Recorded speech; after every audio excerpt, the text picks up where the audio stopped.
Assalamu alaikum. Welcome to another episode of Dining Alumni Podcast by Dining Alumni Network. This is your host Tessie Nazar, Head of Alumni Relations. And today we have Ms. Zehra Mazhar with us, who's alumni of our batch 2023.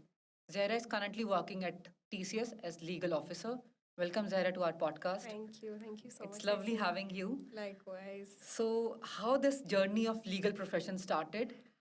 Actually, it's a really interesting story.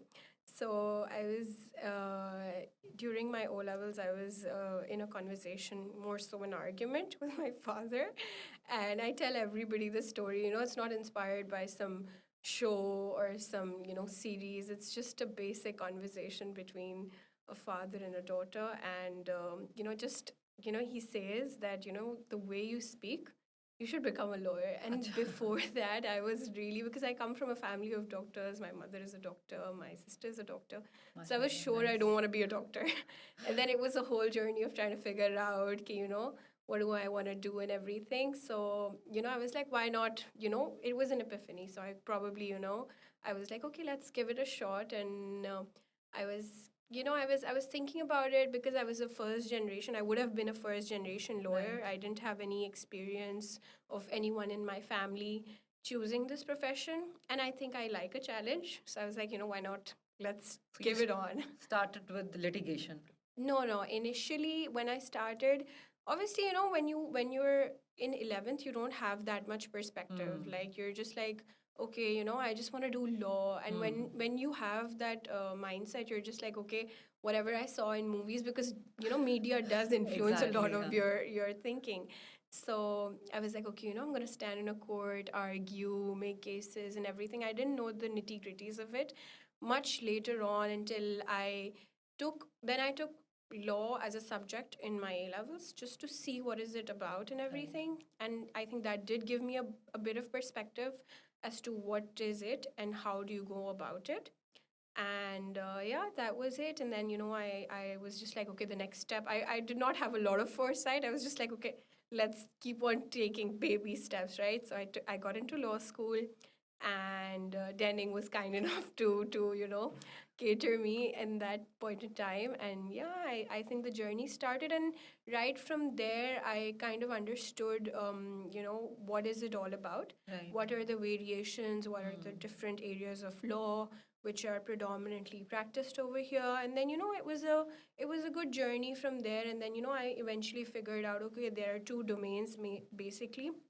One which we commonly call corporate, but it's more like transactional, and a side, because you're just, when we think of law, it's just not just litigation.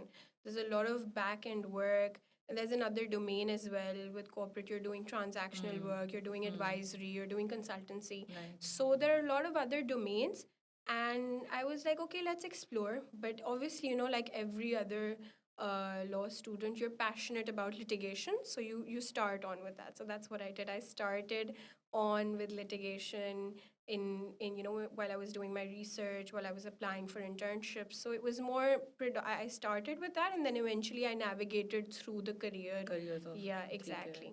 So currently this transition from courtroom to in-house counsel, what's the difference? I think that, a lot of my notions, when the first time I remember going to a court, and I imagined it to be, this really classy, bougie place, but it was not. It really came falling apart, all of it. Not to, discourage anybody with litigation and everything, but I really have huge respect for people who practice it, because when I went and when I saw it, so the first impression was really heartbreaking, because it's really, really sad, the state of affairs over there.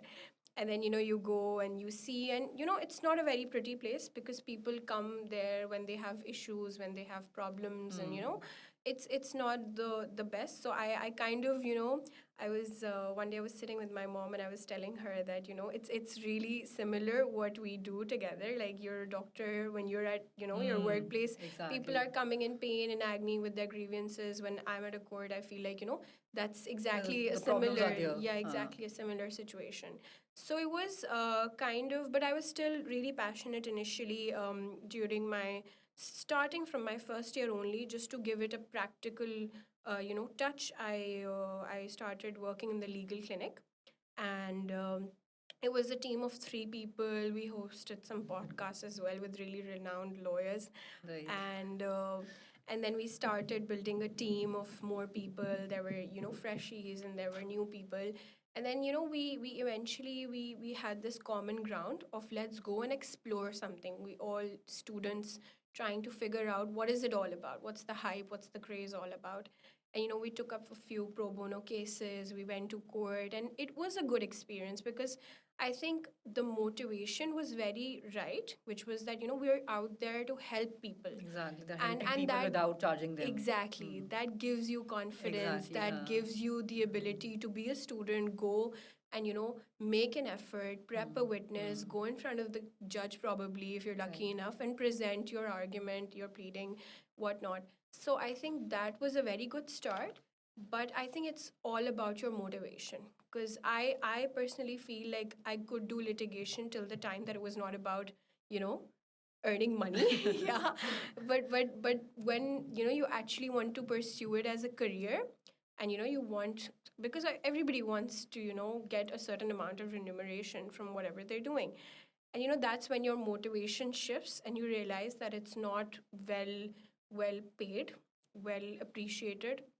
So I think that was something that really disheartened me. And then I was, again, I was, since I was open to a lot of different avenues, so I realized that, okay, why not, let's give corporate a shot as well. And then eventually I led towards firms, internships. So I think internships were a really really good experience for me Hmm. because they give you an The exposure, insight. exactly. Yes, Huh. exactly, they give you an insight on what is going on. So you're this baby in a very big world of a firm, and then they're giving you, they're not even being too harsh to you, the firms, Small, and small tasks, you yeah, just to and know. and a good Hmm. motivation, appreciation. So it's good to understand. You're not obviously gonna get all the work, like in 2 weeks you cannot understand everything, Hmm. but you can understand the work environment. You Right. can understand how do they operate, how Hmm. do they survive, what is, Hmm. what are the lawyers that we think, what does their daily life at work looks like. Hmm. And you can then you can decide whether or not you want that life. So I think that was really helpful. I started off with a litigation internship at a firm. Then I switched to 2 3 corporate firms. Then again a litigation Acha. internship. Yeah, I was Multiple like yeah, I was avenues you very have open explored. to opportunities. I was not like, this is litigation, I'm not doing it, or this is a corporate Hmm. opportunity, I'm not. I was open to anything and everything. Right. And I think that's what you Hmm. should be like Exactly. when you're in Initial law phase, so you school. have the flavor of everything. Na? Then you would be like, yeah, Exactly. where I would like to go. Like, this is my passion, or this is something of my I interest. had batchmates who were very stringent that Acha. we want to do litigation, and they said no to so many opportunities. Okay. And it was just it was sad because by the end, if you're sitting there as a law student, you have to understand that the legal industry is not going to come to you and be like, pick and choose whatever you want. It's not that. I just want to break this notion that it's not that pretty. It's a really competitive field Hmm. for people who want to succeed, for people who want to be good at their job, who Right. want to make it big. Hmm. It's a very competitive field because Hmm. everybody's out there to Definitely. Huh. provide the Hmm. services that it's services, everybody Hmm. can do it. And I think one thing that we need to understand is we as lawyers, we are the nature of our work is such that we don't need to sit in an organization and work. We Hmm. can sit in our home and work because our work is like that. It's not dependent on anybody else. You can individually do something. So there are a number of people who are Who ready to do do that. already doing it. Nobody is gonna come to you and be like, oh my god, just do this for us, and we're so, we're gonna be so honored if you become a part of our organization. It's not gonna happen. I mean, I just want to break this notion because it's not. It's a really competitive field, and if you need to get on the top of everything, you have to up your game. And every point in time, you need to break those barriers. Okay, I'm not going to do this, I'm not going to do that. You have to be very very open to everything. And Right. something that I realized is that you have to have a very thick skin.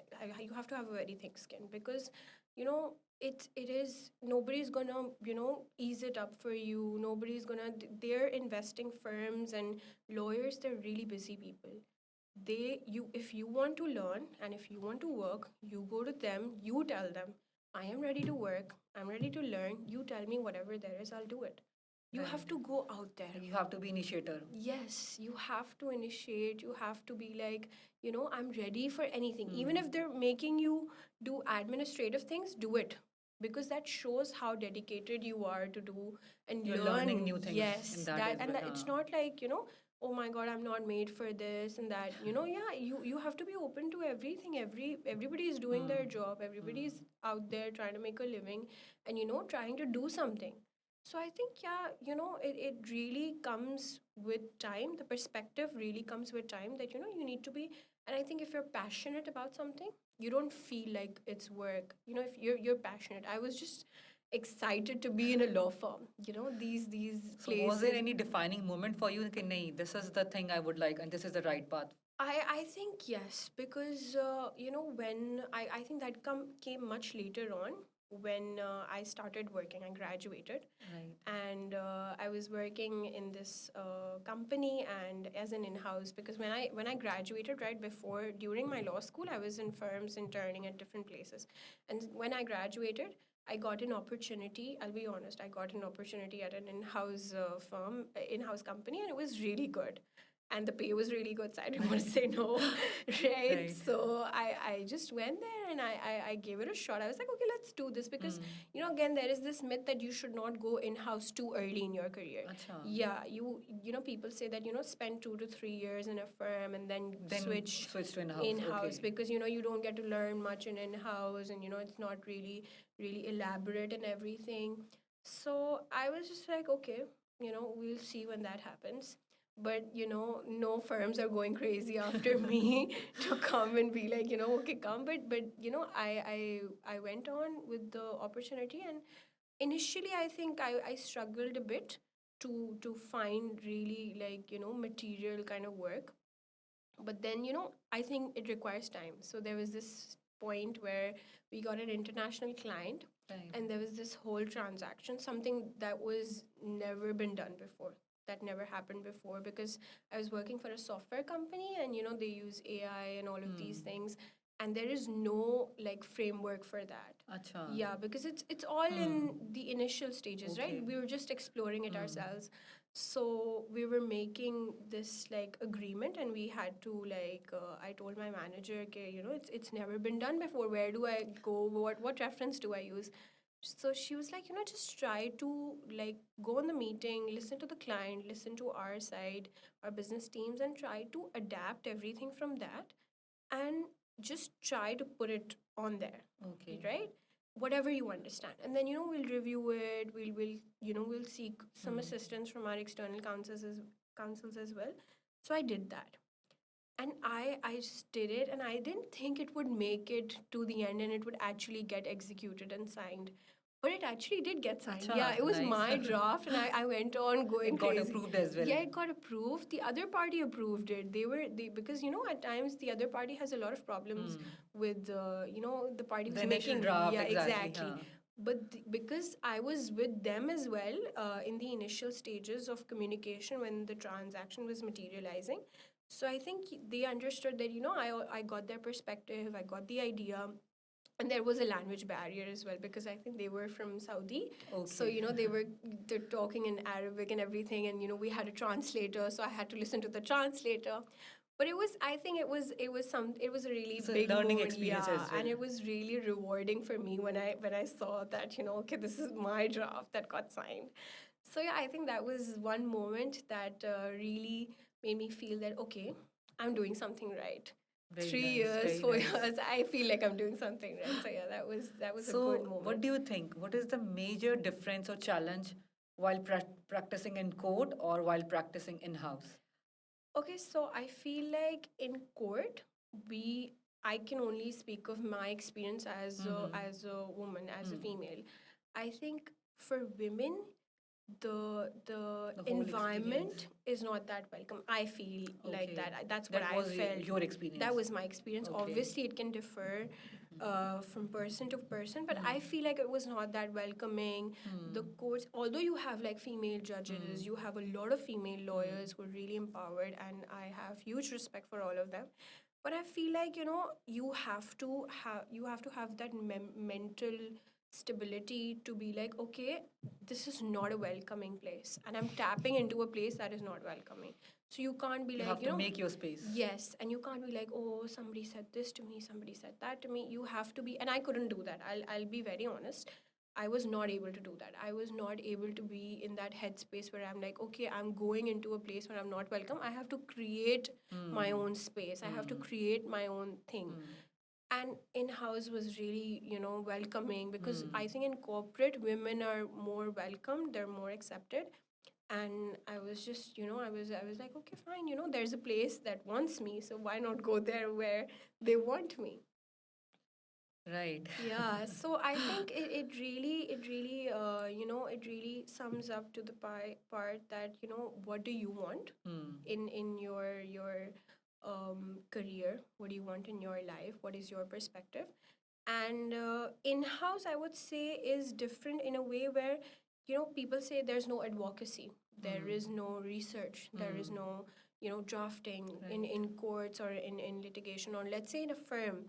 You have all these core legal skills being used up day in day out, but I don't think so. I think when you're interacting with your client, you are advocating for your, Definitely. side. You are advocating for your case. You have to give a justification at the end of the day, even if it's not to a judge. You have to protect your Companies, company. Yes, exactly. so like you can't go on saying that you have to research. I sit at an in-house place. I've researched, I've drafted, I have advocated my case. I've sat down with our teams trying to and the biggest challenge that people don't understand is that it's another thing going to the client and talking to them, convincing them, but it's really a big struggle convincing your own teams, people in your own company. You are doing this because you're trying to protect. Legal fencing is not something that companies are really open to. You have to sit down with them, you have to make them understand, no, because they're all about business coming in, they're all about money coming in, they're all about commerciality, but you have to strike that balance. You can't even overweigh their, like, you can't even overpower their idea. You have to, stabilize it to an extent, but at the same time you have to protect your entity, because there is no point going into a transaction where you, okay, you have this big name associated, but at the end of the day you're at a loss. If you're not protected well, any one instance can cost you millions, billions, Definitely. more than And you that's will the ever company earn. cost. Exactly, so you're losing more than you're earning. So how is that sensible? And to make people, to sit down with them, to make them understand that this is not the way you go, to change this whole practice that has been going on for years, because people in the corporate world, when you're talking about in-house, they don't recognize your role in the company. Now the bigger organizations, the I would say multinationals, and bigger, larger corporations, groups, they do understand it. Right. But if you go towards like SMEs, or you go towards startups, they don't understand the value, and then they suffer eventually when they make it big, if they make it big without a legal team. But they do, you eventually you realize Well, that, working in okay, Pakistan, I think you need to have a legal system. There exactly. would be something you have to like, okay, now whom I have to consult with. Yeah.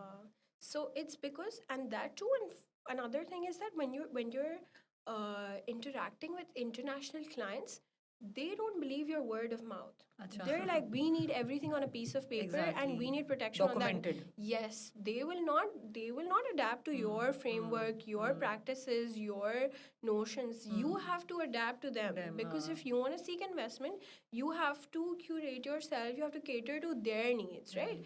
And they're very stringent about it. They will not be like, okay, yeah, we spoke about it, there's no need to So there is document. nothing verbal. Everything is written. Everything is documented, everything every word, every letter, every dot, every full stop.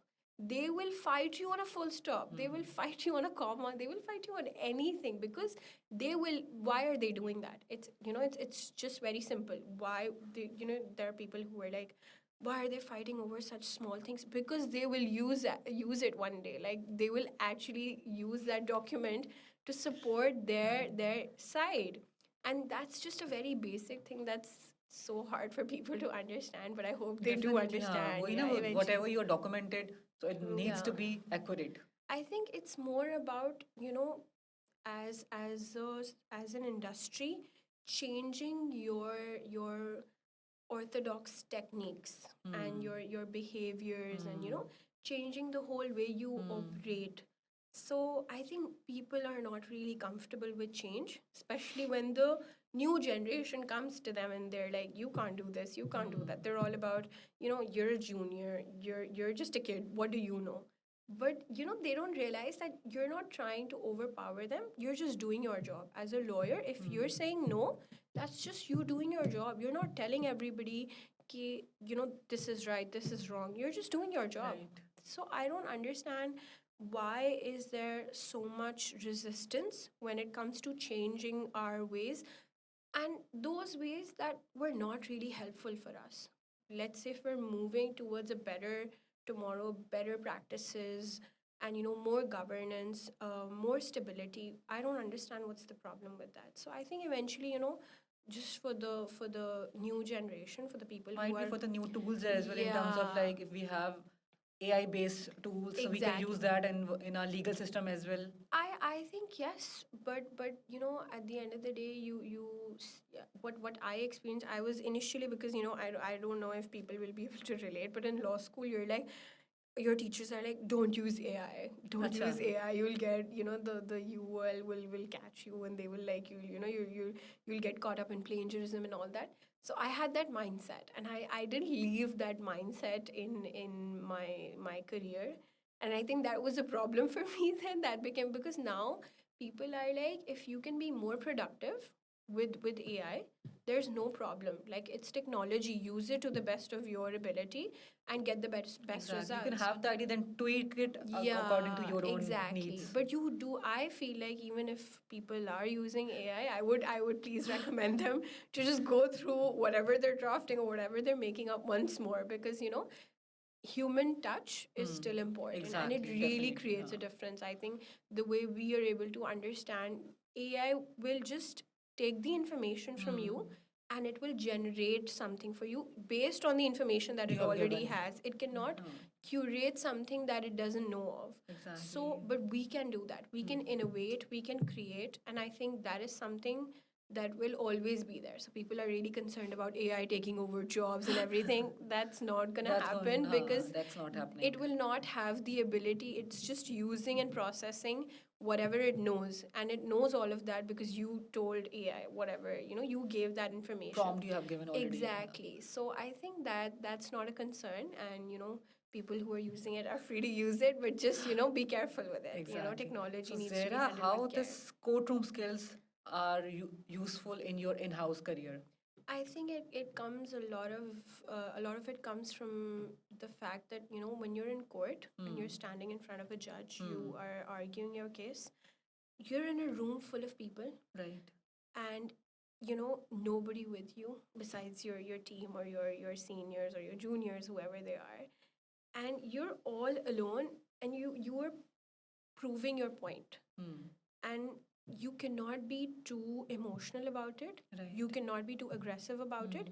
You have to be very rational, you have to make a lot of sense, and you have to be very very calmed, like very calm and very very demure about it. And that is something, so that is really good communication skills, really good communication skills, and that will help you, because if you Right. can get your point, the judge is someone who's experienced with law, right? Definitely. If you can convince him with your argument, with your contention, to take or to make a decision in favor of your side, you can convince other people as well, right? And how you do that is just you learn about things that they are engaging about. So if, let's say, somebody's making a commercial call on something, on a transaction or on an agreement, you go and you study the business model. Right. I know it's hard because we're not business students, but it, I don't think you can, like, it's that big of a deal. You can literally just understand the whole, even if at times you just go through the agreement or the contract. You will understand, if you're a good lawyer now, you will understand what is happening just by reading the contract only. If you do not, go seek help, and then first gather all the information, gather all of the understanding, and then prove your point. And that is exactly what we do in a court. We take the facts, we take the law, we we make our understanding, and we create these arguments that support our side, and then we go and present it in front of a Exactly, lawyer, yeah. in front of a judge. Judge, huh. And then if it makes sense, they will obviously take the decision in your favor. So that's exactly what you have to do. But just the In-house difference as well, is huh. that in-house, at every step you find a judge. So there in court you have Your to go. bosses are the Yeah, judges. everybody is the judge. Like, the other teams are judges, the stakeholders are judges, everybody is a judge.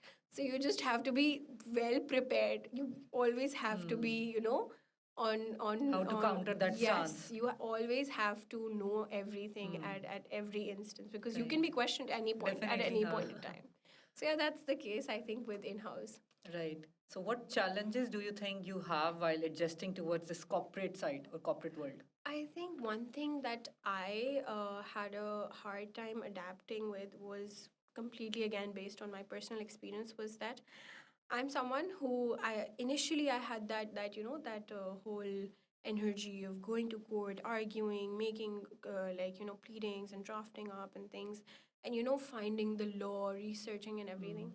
Now I'm more about, like, now that I've I'll just complete 2 years in my career. Like, I'll just complete 2 years of experience, and now I feel like I need to, like, step back a bit. So I like my peace and my comfort zone, and I don't like to go. Initially I would go and pick up a fight, or like go and, no, this is right, this is wrong. I would just go and do that. Now I'm just like, I'll take my time with things. I obviously will step out of my comfort zone, but not a lot.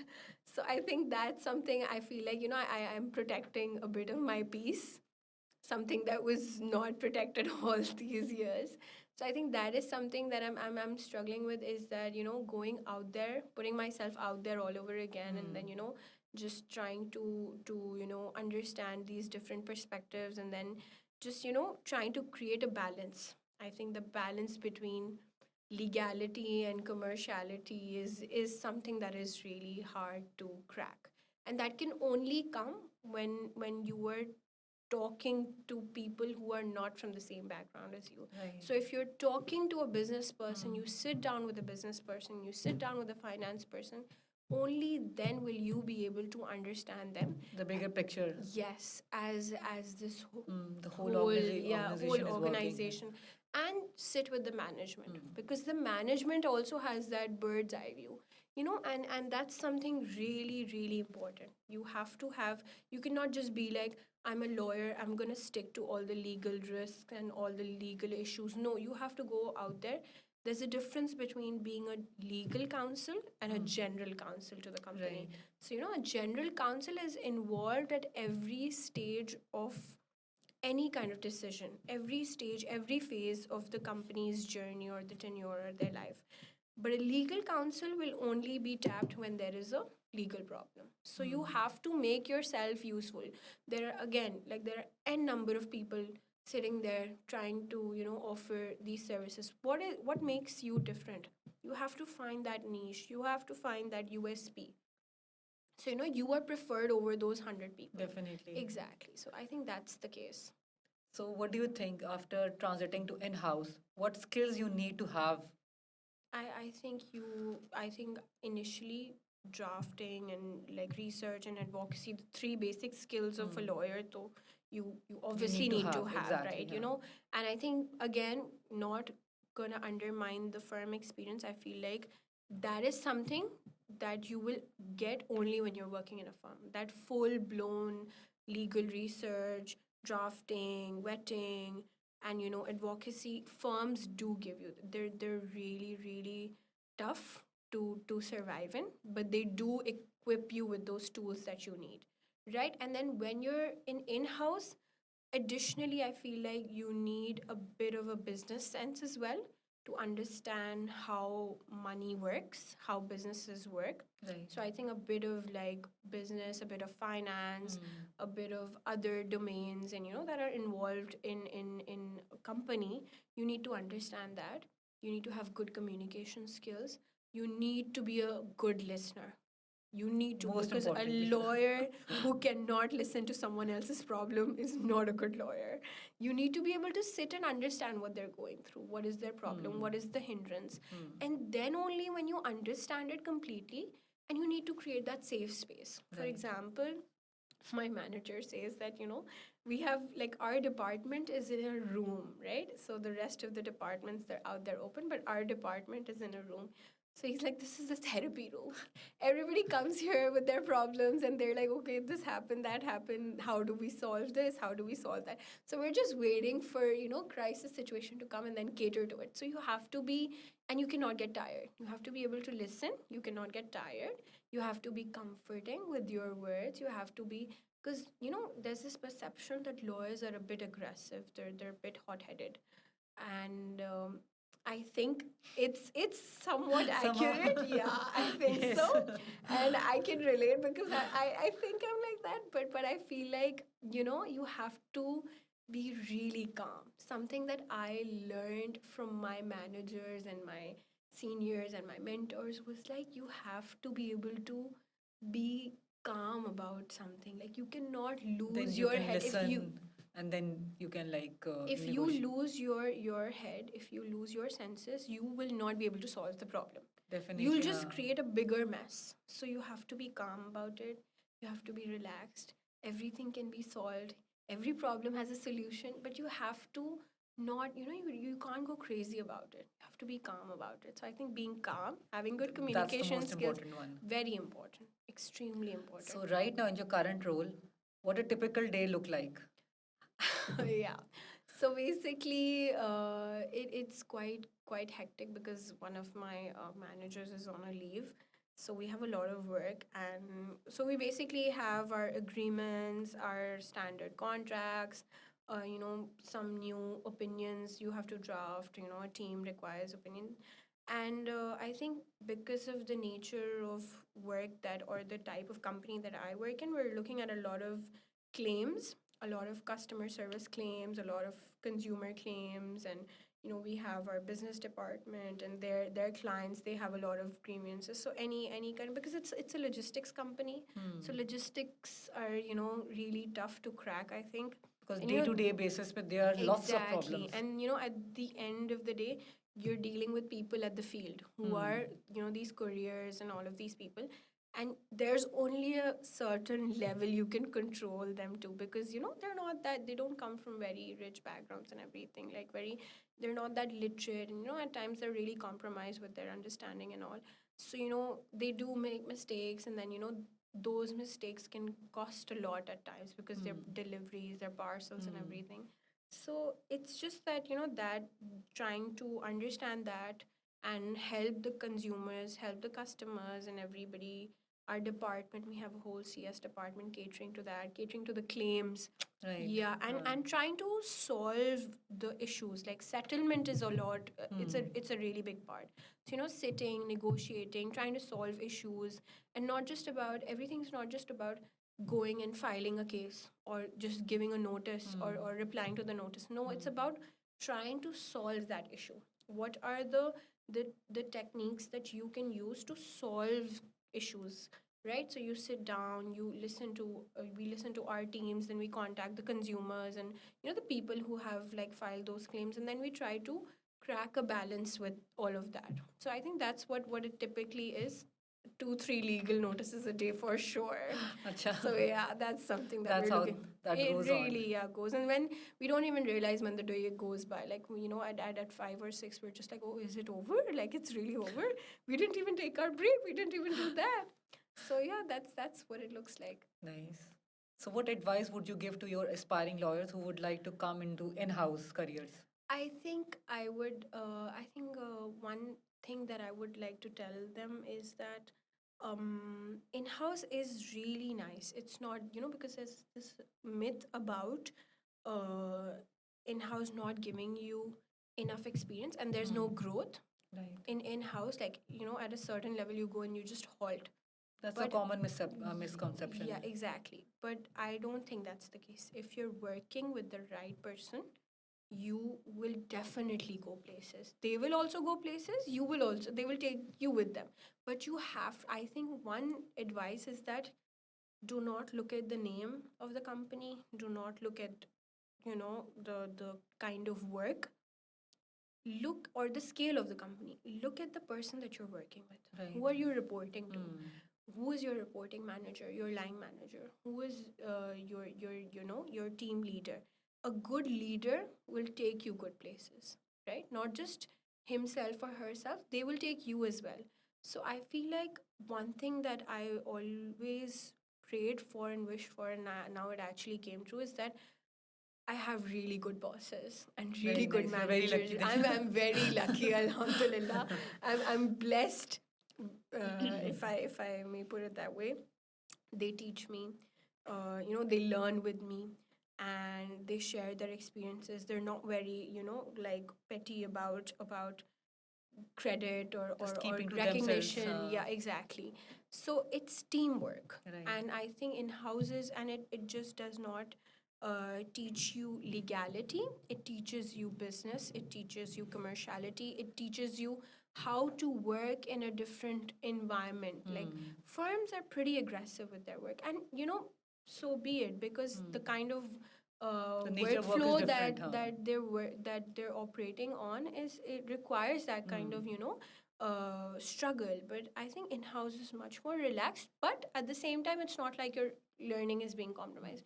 You can learn at your own pace, Right. so it's comfortable learning. That's what Okay. I think. And for that, I think you should initially, during your law school years, you have the ability to go and put yourself out there, work in a firm. Even if you want to like work, it's honestly a preference.